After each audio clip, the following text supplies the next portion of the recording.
Coming up, this is not Mars. That's what the National Weather Service tweeted out as the skies over New York City glow orange. How long the poor air quality is expected to linger.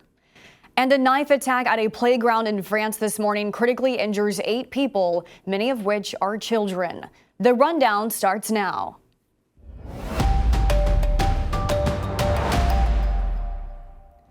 This is Straight Arrow News, bringing you unbiased, straight facts. Thanks for joining us. I'm Kara Rucker. Millions of Americans are under air quality alerts this morning because of smoke coming down from one of the worst Canadian wildfire seasons on record. Air conditions are not expected to improve much today as the smoke continues to move south, already impacting a large stretch of the country from Massachusetts to Tennessee. The skyline over New York City and other parts of the state have turned orange. The National Weather Service tweeted, "No, this is not Mars," as the dark haze with a smoky smell fills the sky.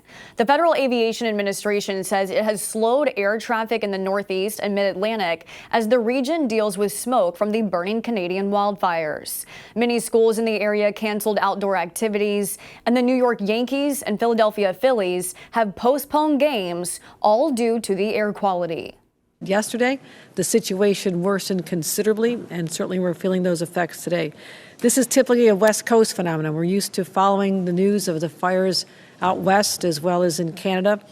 And today, we're talking about wildfires that are affecting the quality of life and the quality of the air here in our home state.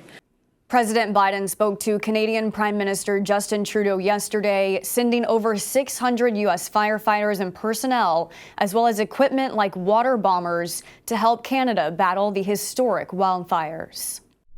A horrific attack in France this morning has left several small children injured after a man with a knife targeted them at a park playground. There were at least 8 people wounded in the attack, 4 of which were young children. According to reports, the children were all about 3 years old and were from a kindergarten class that was playing outside. The French President Emmanuel Macron said the children and 1 adult are between life and death at the hospital with stab wounds.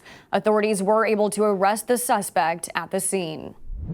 The Justice Department may be nearing an indictment of former President Donald Trump. His lawyers have reportedly been told he is a target of an investigation into possible mishandling of classified information.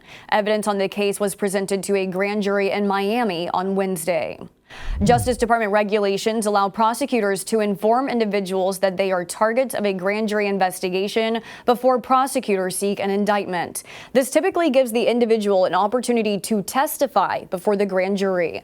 Trump's attorneys met Monday with Justice Department officials to discuss their concerns about conduct during the investigation. Trump took to Truth Social to say no one has told him he is being indicted and says he has done nothing wrong. The Republican chairman of the House Oversight Committee has called off a vote to hold FBI Director Christopher Wray in contempt of Congress. Chairman James Comer said a last-minute offer by the FBI to allow the full committee access to a confidential document has been accepted. The document at hand is a redacted version of a confidential document that alleges a bribery scheme involving then Vice President Joe Biden and a foreign national.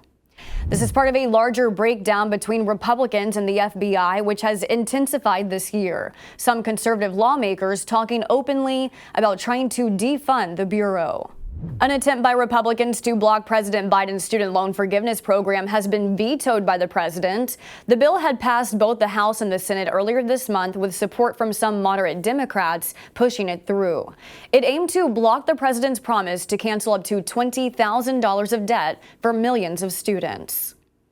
The bill would have banned the debt forgiveness regardless of how the Supreme Court rules on the legality of the program. A decision from the justices is expected to come down this month. There's a lot of chatter in the world of soccer after superstar Lionel Messi signed with the Major League Soccer team Inter Miami. The announcement comes on the heels of Messi winning the World Cup with Argentina, where he was also given an award for being the best player in the tournament.